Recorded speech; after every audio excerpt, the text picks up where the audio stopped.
Le métro lillois veut améliorer sa qualité de l'air et lancera en mars prochain une expérimentation de 3 mois en gare Lille-Flandre. 2 dispositifs de traitement de l'air vont être testés parmi les startups retenues.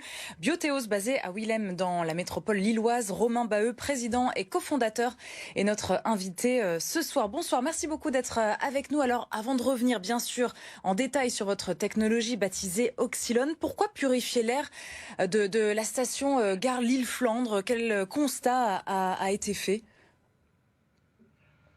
Bonsoir, tout d'abord merci de me recevoir.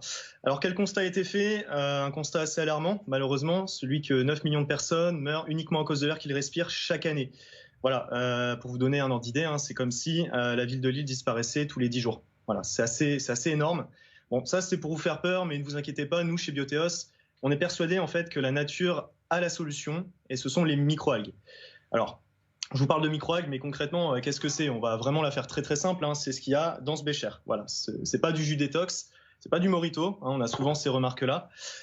C'est tout simplement des milliards de micro-organismes, vraiment des algues microscopiques, responsables de la moitié de l'oxygène que vous respirez tous les jours, mais également capables de capter en fait et d'utiliser plusieurs polluants atmosphériques pour se développer, tout simplement.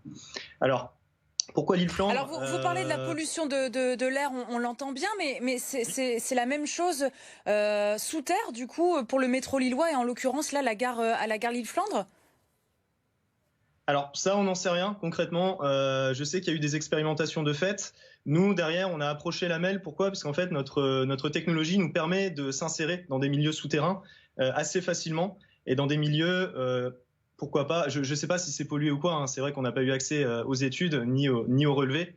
Nous, l'idée ici, c'est vraiment d'être au plus proche du public et vraiment d'être dans des endroits recevant du public. Donc typiquement, les stations de métro, on peut tout à fait aller dans des gares aussi, des halls d'accueil d'entreprise ou encore des écoles. Alors à quoi ça va ressembler concrètement donc cette expérimentation de 3 mois avec votre technologie du coup?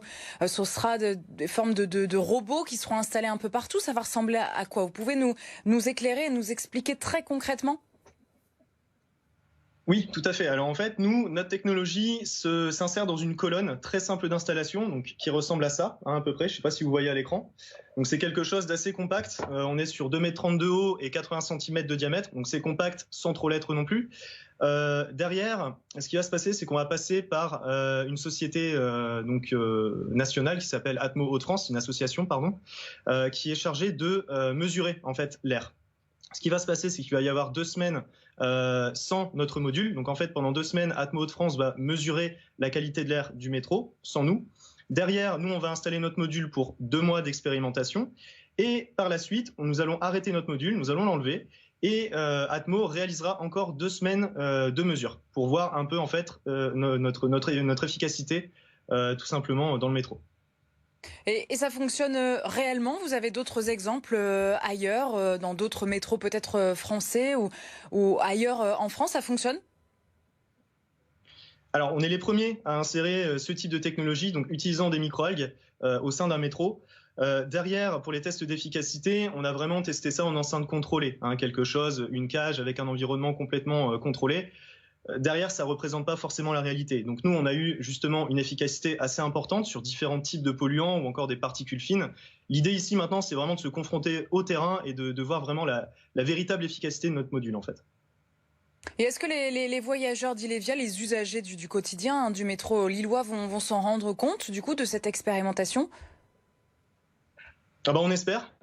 Pour le coup, on est assez voyant. On utilise quand même des couleurs qui ne sont pas forcément propres au métro. On espère être assez voyant. Nous, derrière, le but, c'est vraiment d'améliorer l'air localement et au plus proche des usagers. Donc le but, voilà, c'est vraiment de se faire remarquer, quoi. Est-ce que le Covid, la crise sanitaire a accéléré ce processus et ce test donc avec la métropole lilloise, on le rappelle, qui gère le réseau Ilévia? Alors oui, clairement. Nous, on a cette idée depuis octobre 2019, pardon, donc bien avant la Covid-19. Derrière, on voyait que ça tâtonnait un petit peu. Et il y a eu le Covid, donc le premier confinement. Et derrière, on a pu aller vers la MEL directement. On leur a proposé l'idée et ça les a séduits, en fait, assez rapidement. Et du coup, là, on est en relation maintenant depuis mars 2020, il me semble, avec le service métro qui nous a permis de mener à bien cette expérimentation.